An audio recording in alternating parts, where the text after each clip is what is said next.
here we are with my Art Exchange 3 with Nicky, and this is my final piece for this. Here I'm making a Pictish style pendant. You can see some of the sketches I've made of Pictish symbols, including this pendant from the Norrie's Law Hoard, I think it was. Don't know where it was found, I can't remember, but I'm using that as a basis. You can see it now, and I'm going to put it onto Nicky's background. So here we are, rolling out some pieces. Now I've rolled out 2 bits of pendant, and I'm having another go, so to show you exactly what I'm doing, using Super Sculpey, that's that pink stuff, and a little rolling pin, acrylic rolling pin. Got it in with an icing set. It's a great way of getting tools for clay, much cheaper than buying the tools for clay. You buy the ones for icing and you pull away, and they're pretty much the same. So there we are. I've cut the shape of a pendant, and it's slightly smaller than the others because I thought those were a little on the big side, but same style. I just put the little doggy there, but it's a bit big. So anyway, we'll start with the Z rod, trying to make sure you leave enough room for a little line to go all the way around the outside, the same way the large one has already. And here I'm cutting the shape of a dog again, I think. Am I? Yes, I'm cutting another little doggy, you can see that now. So I end up firing both of them, cooking them in the oven, and cooking the pendant, and then I make another one and cook a second one, because I make a mould of the first one. But here we are, just putting some details into the little doggy's face, and then I decided to put a little tail on him, because although the original little doggy didn't have a tail, I thought it helped mine look more like a dog and less like a what the hell's that. So I've done a little tail. I do put some of the little filigree decorations on him later, but here's me doing the same filigree for the Z rod, creating a Z shape. Now you can just see that I've got 2 little tiny twirly bits to go either side of this bottom piece of the Z rod, and that's just made the point of the sword, or whatever the devil the thing is, the handle or whatever. Nobody really knows what Pictish symbols actually are, apart from some of the animals that are quite obvious, like little doggies and deer and things like that. So there's me copying the design, more or less. Not exactly, but giving the sort of feel of it. If it was exact, I'd take an impression of the original, but I don't have the original, so I can't. I'm making another little pointy bit. Don't worry about the light, it's just me wearing a head torch, which makes it much easier to see what I'm doing, because now that I've had my eyes done, I find that low light levels are really hard to cope with. Oh, I see, another little pointy bit to go on the end.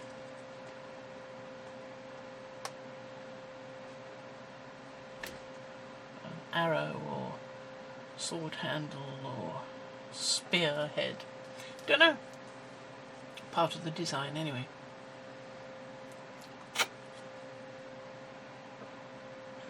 Doing a smaller one because I thought the bigger one was too big. Because you've got to leave room, as I said before, for the little groove to go all around the edge. There we are. Nice. Some of the work is a bit fiddly. You can see the silly little head torch I got there that my husband took one look at and said, "I'll get your Borg outfit for Christmas."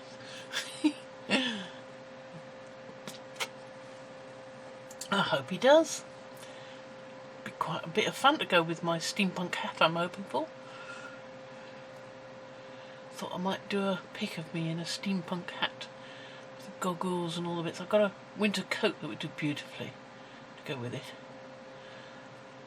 and then put that on my as my avatar. People keep saying you've got to put your real picture up. Well, that's about as real as it's going to get.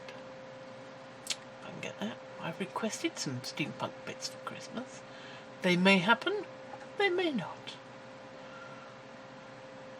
These are the discs. That's what they call them in the descriptions, the archaeologists. And they're going to go either side of the Z-rod. And then we make the Z-rod. No, then we make a connector to go over the Z-rod and to fit the discs on.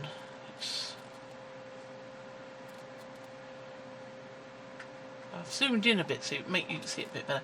I've done a much smaller doggy because that damn big thing is no way it's going to fit. And you can see how I've made the separator for the little connector for the discs. What am I doing now? Demonstrating how I did the discs, I think. Yes, I just used a pen cap for a silver alcohol pen. And that's what I did. See?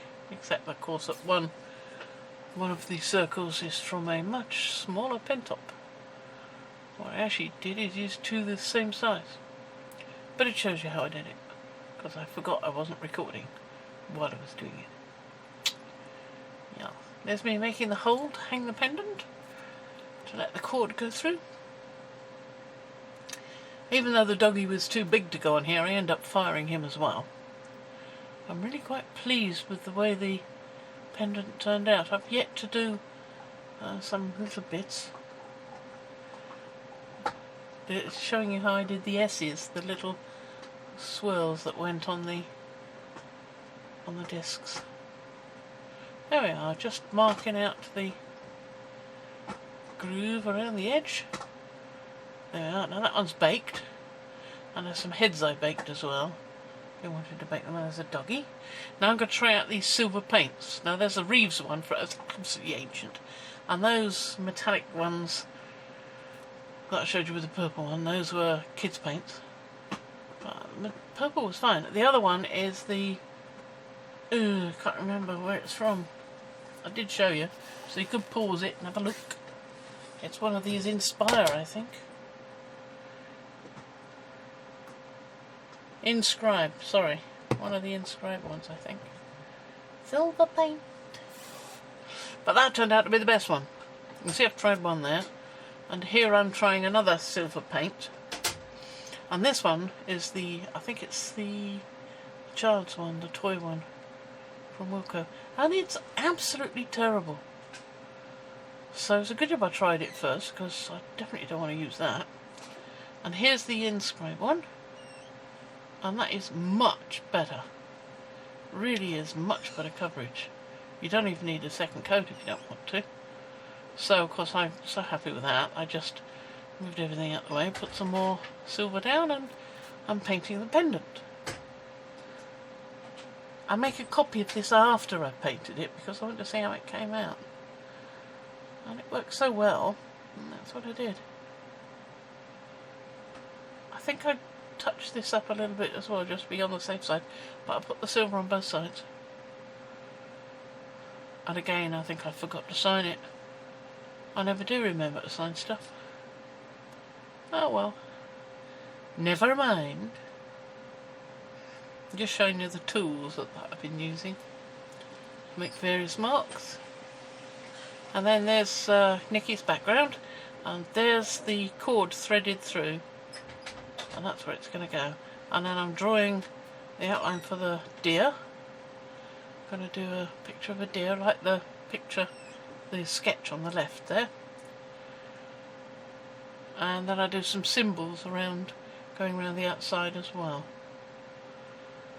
And to go over those in black. You can't really see the pencil markings, but I can just. So I must get a darker pencil, a charcoal pencil or something. Got one somewhere. And these are the black pens I'm going to be using. Varying degrees of thickness, as you'll see. There's one is 8.8, one's 1, another one says it's 1, but it's much thicker. And there's a white one. I've got a few other white ones as well.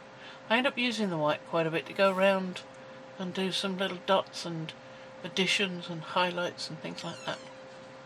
After I've done the black, of course. So there we are. There's the baked one, and there's the one that's just come out of the mould. I will bake that one as well and paint it too. And in the end I end up using the one I made second because I ended up with a flaw in the paint effect on the other one. Didn't want to send it off with that until I'd fixed it. And then I go, after the silver, we go over it with black paint, but you don't let it completely dry. You go right over it so it's all on everything. So I did the little spare discs as well. I don't know why I did those, I just thought they were so nice I'd do a couple more using mould. And then there I am. You can't quite see me, you can see little bits of what I'm doing. All I'm doing is rubbing the paint off. You can see how long it took between adding the paint and rubbing it off. I've not speeded this up that much. So you're mostly rubbing it off the surfaces so that, you know, the areas that would be in contact with the finger. So anywhere your finger on the tissue can get to is legitimate rub off. There you go, it looks pretty good, doesn't it? It's got a really aged look to it. So that's one of them. And then I do the black on this one. This is the original. But when I come to rubbing it off, I don't think the silver could have been quite dry because I rubbed some of the silver off by mistake as well. And I'd have to redo that. And I did the second disc at the same time. So I'll be rubbing the colour off that as well. You can just about see what I'm doing there in the corner. Yeah, you see? And of course I rubbed too hard and off comes some of the silver. But it's a nice effect, really nice effect. I can always make another one with a mould and try it out again. You can try it with different colours as well. Yeah, supposing that it was once painted with red paint, or once painted with blue paint, or green, or whatever. There we are, doing the second disc. They look fairly good. Clean up the mess, and then deciding which one is the best one. And it's at this point I realised there was a flaw in the other one, so we used the better one. And these are some of the designs. I'm making a similar design to what's on the discs, and then some other designs that I've seen on some other Pictish art that archaeologists have found either on rock or made into silver ornaments or scratched here or there, cut into stone, whatever. It's usually on metal when they find things, because the Picts liked making jewellery, things to wear, as a lot of civilizations do.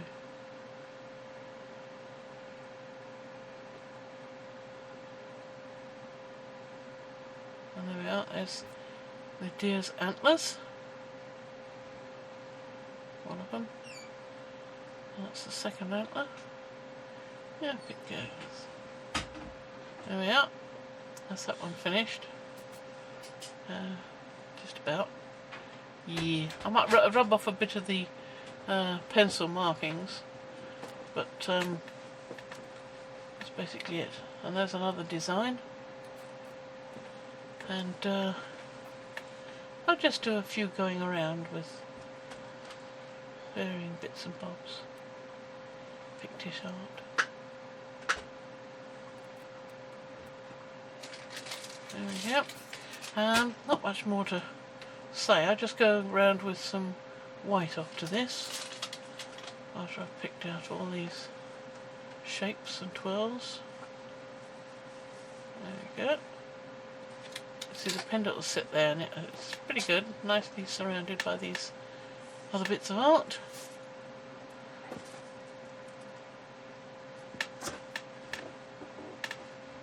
And there we are. I'm just trying to rub out some of the pencil markings there, because I can see those. I'm not totally happy with them. Bits on the Z rod. See, I did another Z rod symbol there. And then I go around it afterwards with the white pen, as you'll see in a bit, but I have to get a different white pen. I don't think that one in the corner there is the best one for the job, although no, I think it's an alcohol ink one I end up using in the end. There we are. Yes, looking for different pens. I've got about 3 that I can use there. I tried the post chalk, it didn't work very well. So that's the... I'm not happy with that one either, so I went for the alcohol ink one, which turned out to be much better. Of course it was new, so I had to start it off, but once started it worked pretty good. I was quite pleased with that one. And it became quite fast to add the different colours. And just giving it a little lift. There we go.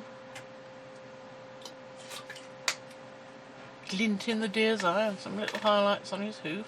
And there's the cord I'm going to thread through that, and I do. Pop it through there so that it'll sit there. Well, this is about the last little bit for this. Just touching up some of the bits that have been disturbed. And there's a nice shot of the whole thing, sideways of course, so that it fits into the 16:9 format of this HD camera. And there's a nice close-up shot of the actual pendant, strung up ready, all on there. I'm really pleased with the way this has turned out. I think it's excellent. I do hope you all enjoy it.